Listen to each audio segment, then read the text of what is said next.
Hey y'all, Shalisco signing in for another video. Welcome back. How y'all doing? What's up? Thank you guys so much for the support over my videos. You guys, we are growing.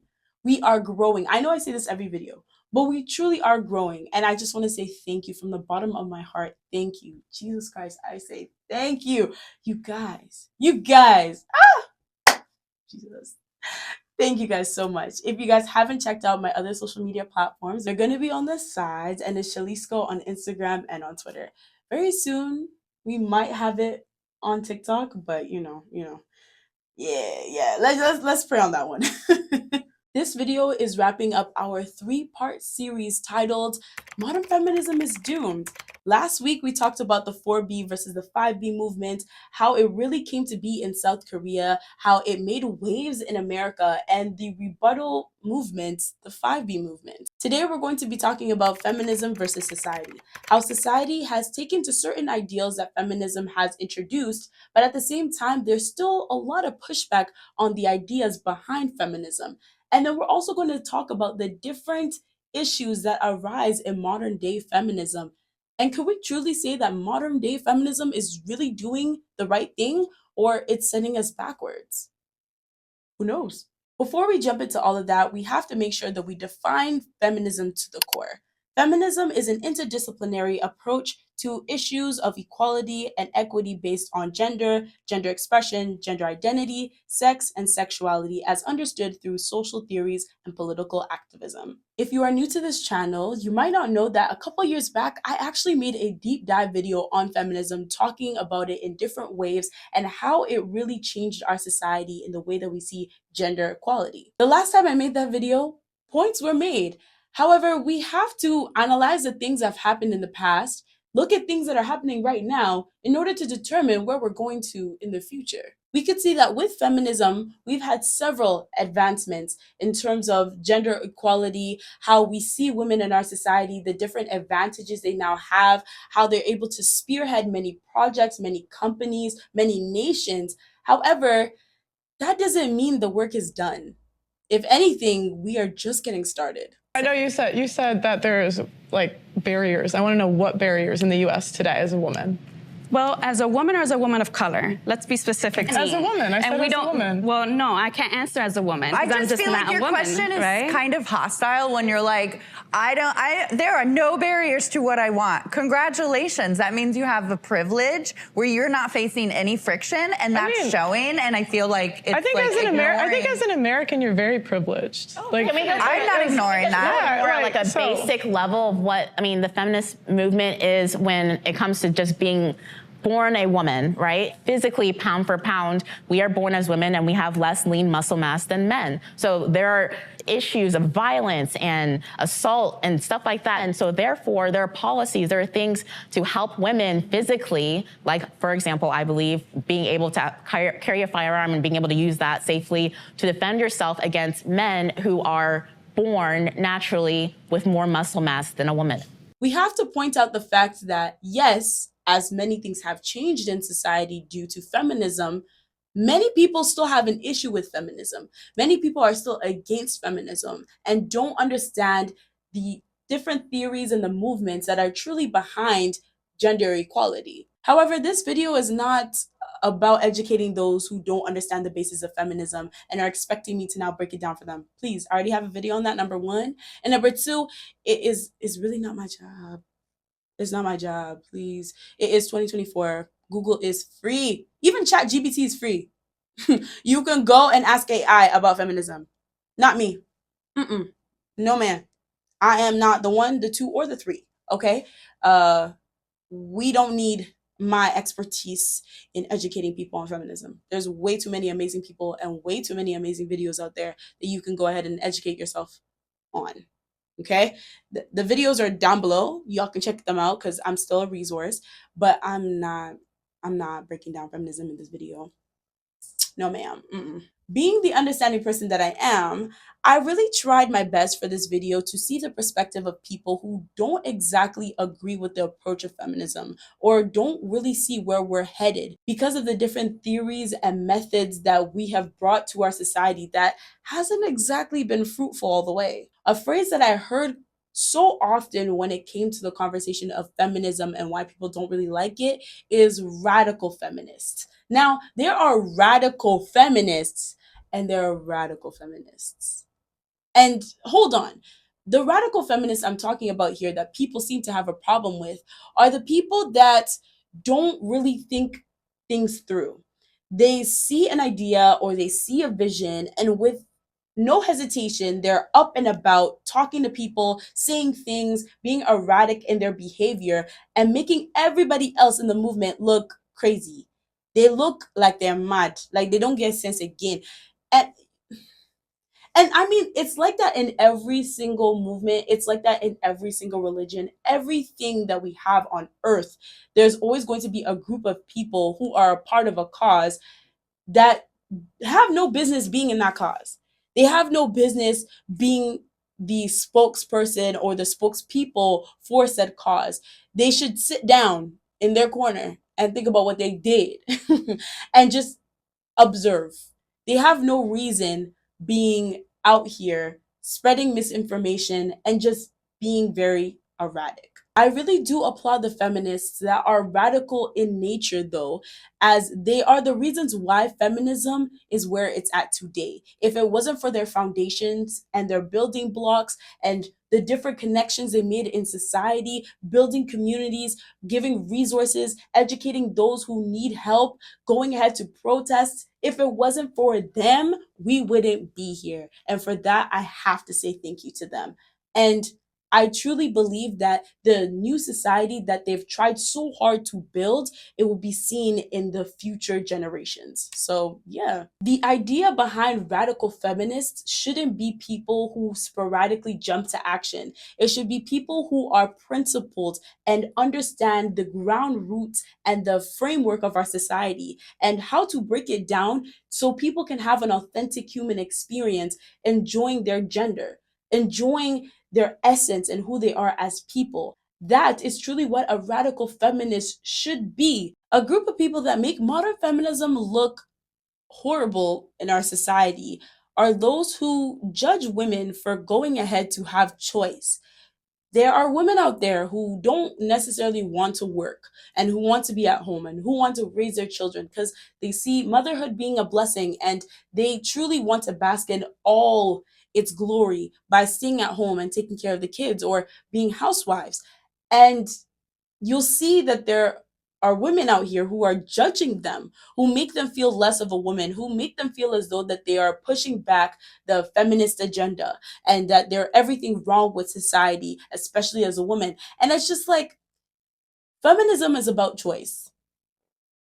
I know some people will say that's an unpopular opinion, but it is. It's about choice.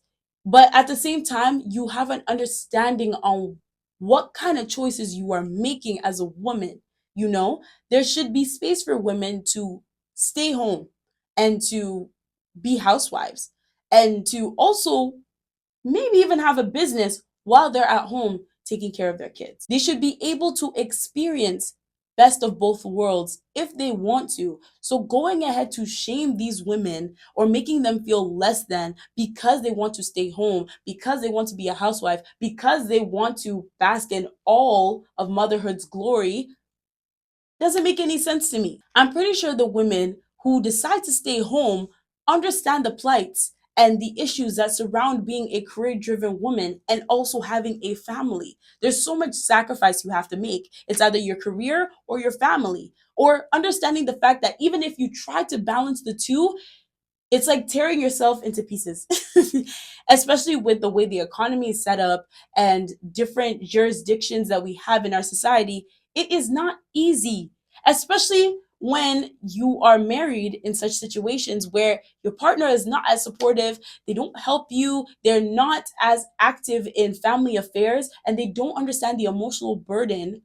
They don't understand the emotional burden that goes into raising a family and having kids and being able to stay connected with your partner. Now, the next group of people, I'm choosing to give mercy and grace to, because when it comes to understanding different things that we're introduced to in our society, it can be rather difficult in being able to apply it properly and knowing what exactly to say in order to receive the answers that you need.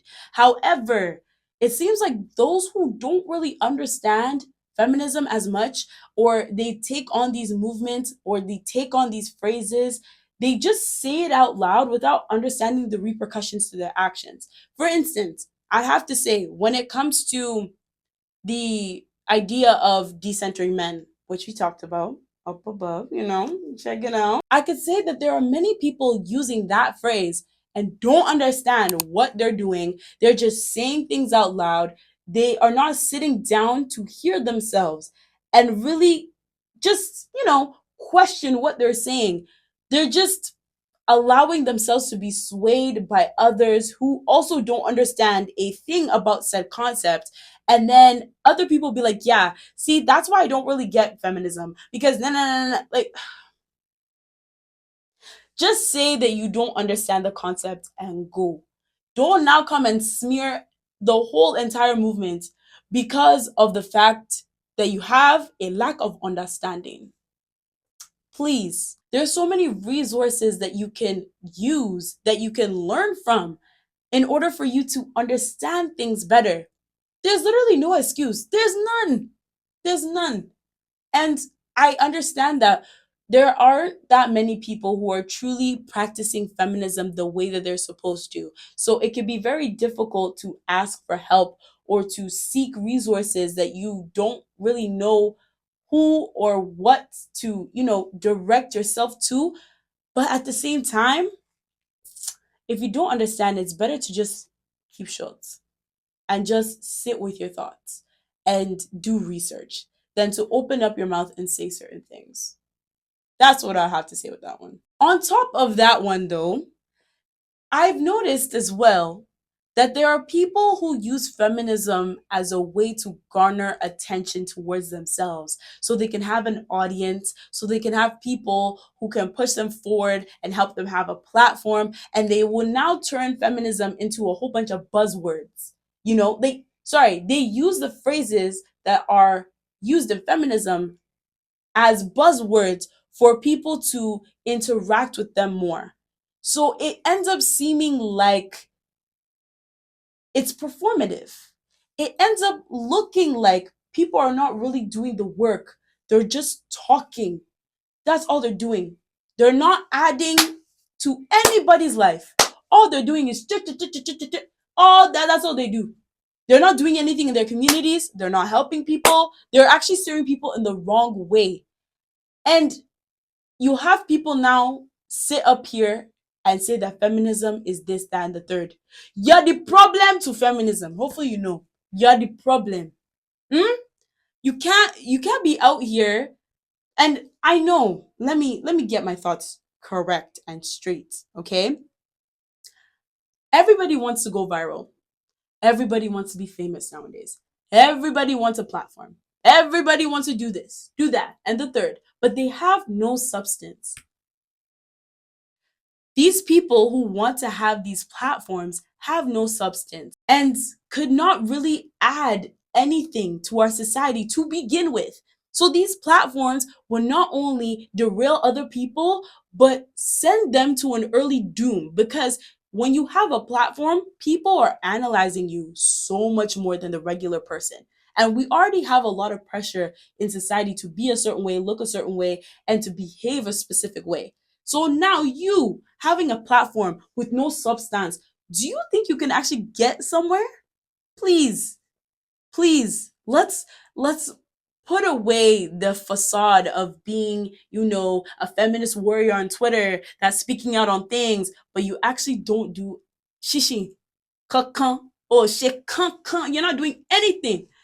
Please, it is better for you to sit and analyze what is going on in our society and how you can add to it, instead of blowing a horn and using megaphone to now talk about certain things that you have no business talking about. But anyways, I'm preaching too much. Let me stop. Lastly, with the people that we can say that are giving feminism a bad name are those who don't actually practice what they preach. And I'm not saying that they're not doing the work in society. I'm saying internally, in their own life decisions, they're not practicing what they preach. And I know some people be like, oh, Shola, mind your business. That has nothing to do with you. No. Let me just be honest for like a quick second, yeah? There is no way that you want to go ahead and be a person that stands for something and has made it abundantly clear that you stand for this said thing, but your lifestyle does not embody what you stand for, and think that you can still be a leader to such movement.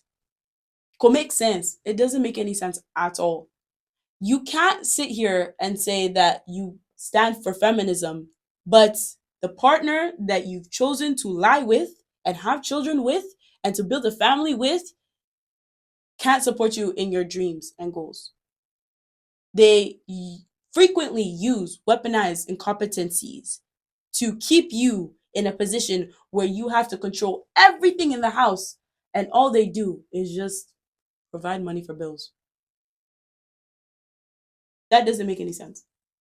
You can't say that you, as a person, you believe in feminism and that you stand for it aggressively, but the friends that you have, they have enough to say out of their mouth that contradicts everything you've ever done towards the movement. Why? And I'm being frank with this because many people don't realize that the space that you put yourself in, the circle that you keep, the influences that you have around you should not contradict who you are as a person. They shouldn't be shaking the foundations of your identity. Just a thought. Just a thought. I'm gonna get in trouble. Let me stop. Holy Spirit, help me. And I have a lot of little tiny things that I do that are micro-feminism like acts. I'm so happy to finally hear a word for this because I believe that the real activism happens in the micro daily moments in our lives, and especially when it comes to feminism. Some of the people who have the slogans, who have the signs, who have the shirts in their daily life are the biggest ops to other women. So here are a few of my micro-feminist practices for the girls.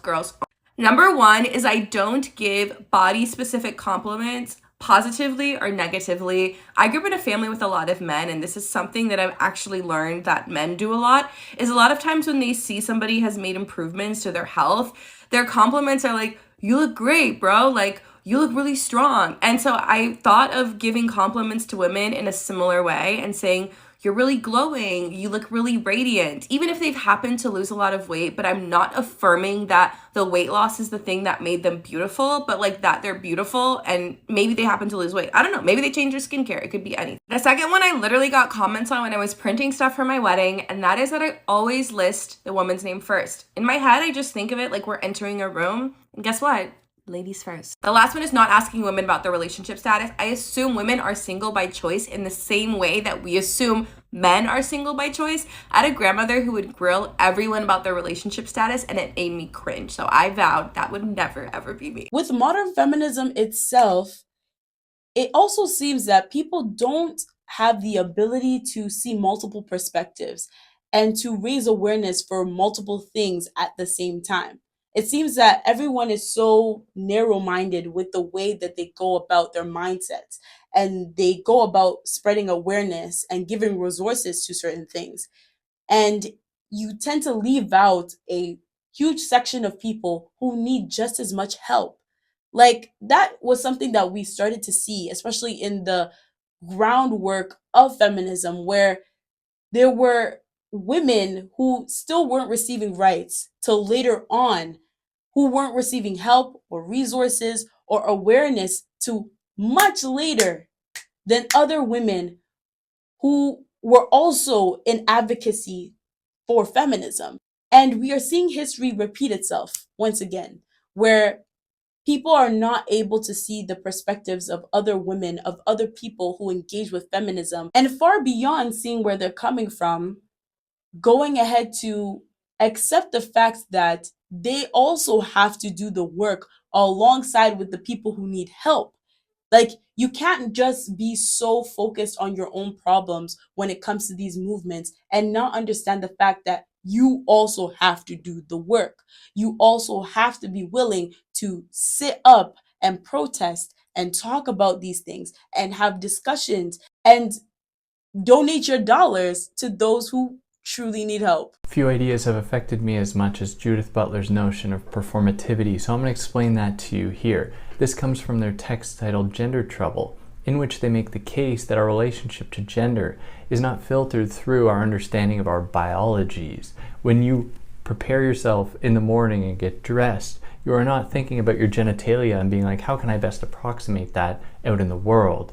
Instead, your relationship to your gender is already prefigured in your understanding of how your gender should act in that world. When you encounter people in the world, you are not secretly wondering what genitalia they have, at least I assume not.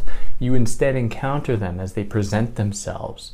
So our understanding of gender does not come to us biologically per se, but rather is something that is stylized and repeated. It is performed in our day-to-day, which makes it hard to combat and challenge, but it makes us acknowledge that there is room to challenge it. While modern feminism has a long way to go, we can say that it still has a bright future, but people really need to refocus on what the aim is. Are we focused on a certain group of people's rights, or are we looking at the collective as a whole? And are we also including men in this fight as well? I am not in support of men being at the forefront of feminism at all. I don't believe that it should be a counter argument to men. It should be a counter argument to the patriarchy, because the patriarchy was built way before we were all born, who are currently living on this earth. So we need to be able to sit here and look at the fact that, yes, patriarchy has messed up society. Yes, it affects men as well. Yes, men can engage with feminism, but no, they're not at the forefront. They have a space to talk about their issues and their struggles, and it's okay as long as they're not the main focus. Our focus is dismantling the patriarchy. Our focus is giving rights to all people. Our focus is that women don't have to have feminism in the future. That is the aim. We don't want feminism to carry on in the future once it's already fixed. Do you get what I mean? Like, there won't be a need for the discussions of various movements when actual change occurs. And I think that might be the aim, to eradicate these things that hold people bound in our society and do away with these movements, because we've already reached a new society. We've already reached the promised land on how society should truly be like. But yeah, whew, that will take some time. But I truly believe we can get there with the help of everybody in our society. Thank you guys so much for watching this video. I hope you guys enjoyed this mini series. If you have any thoughts at all about the different discussions that we had in this mini series, please let me know down below. If you would like some videos on Patreon, trying to get that up and rolling in August, please let me know down below and let's keep the conversation going. The question of the day is, what is a snack that you used to have when you were younger that completely left the face of the earth? Like, we don't hear about it no more, or they discontinued making it. For me, Oreo Cakesters. Oh my goodness. Oreo Cakesters slapped so much. So much. Oreo Cakesters. Man. Those were a hit in my household. Especially, I think I was like 6 or 7 when they came out. Oh, they were so delightful. I think they still have them in the States though, but they don't have it here. But yeah, Oreo Cakesters is my go-to. Let me know what your answer is down below. All right, y'all. It is Shalisco signing out of this video. And remember, God made you special and he loves you very much. And you can do anything you set your mind to with Christ, of course. All right, y'all. Peace. Back then, I made a lot of interesting points stating how life has changed, the intersectionality of things when it comes to feminism, if it's truly... Why are you calling me right now? Are you recording a new video? Yes! Oh, I was gonna ask, where did I miss in the meeting, bro? Oh, I wasn't there. Why didn't you go? I was busy. Busy doing what? Having a life. Okay, let me say something nice to you at least. Yeah, go ahead. I ain't gonna lie, you eating with this outfit, bro. You look good. Can you hear me? Yeah, I can hear you. Why are you being nice? Are you sick? Huh? Are you sick? Are you okay? Are you dying? No. But anyways, he said I'm a sweeter ting. I didn't say that. I said you look good. I'm a sweeter ting. Okay. Thank you. I Appreciate it. I'll record after you say what you said. Go ahead. I'm listening. I said that you finally ate with this outfit. I finally ate. Are you okay? You know, get out. Get out. You're so annoying. Get out. Shala looks good today, bro. Congratulations. Wow, today? I mean, honestly, Shala looks good. I'll give her that. She ate with this fit. I always eat. Thank you. Yeah. I thought the video is gonna probably get more views now. So you think I was ugly? Yusuf, get off my phone! Get off my phone! Get out! Oh my gosh. I'm sorry. My friend is in.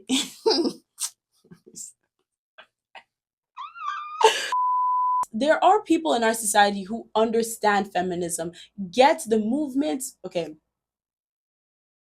Jesus Christi. Olùgbàlàgbà mi o, olùgbàlàgbà mi, má jẹ́ n go ayé lọ. Because I can hear my premiere. Please let me stop. But you can't really hear him, to be honest. Okay, that ate. I'm never gonna hate red. I'm never gonna hate red. It looks so good on me. This is like a burgundy red candy, you know. I'm not gonna sing that Sexy Red song because we do not support Sexy Red over here. Sorry. I just like red. We don't support her. Sorry. Putting up a storm. I know people are like, oh my gosh, why is she sweating so much? Bro, it's literally one of the hottest days of July. And we just started it. God help me, please. Oh. You know what I'm talking about? Bring it back.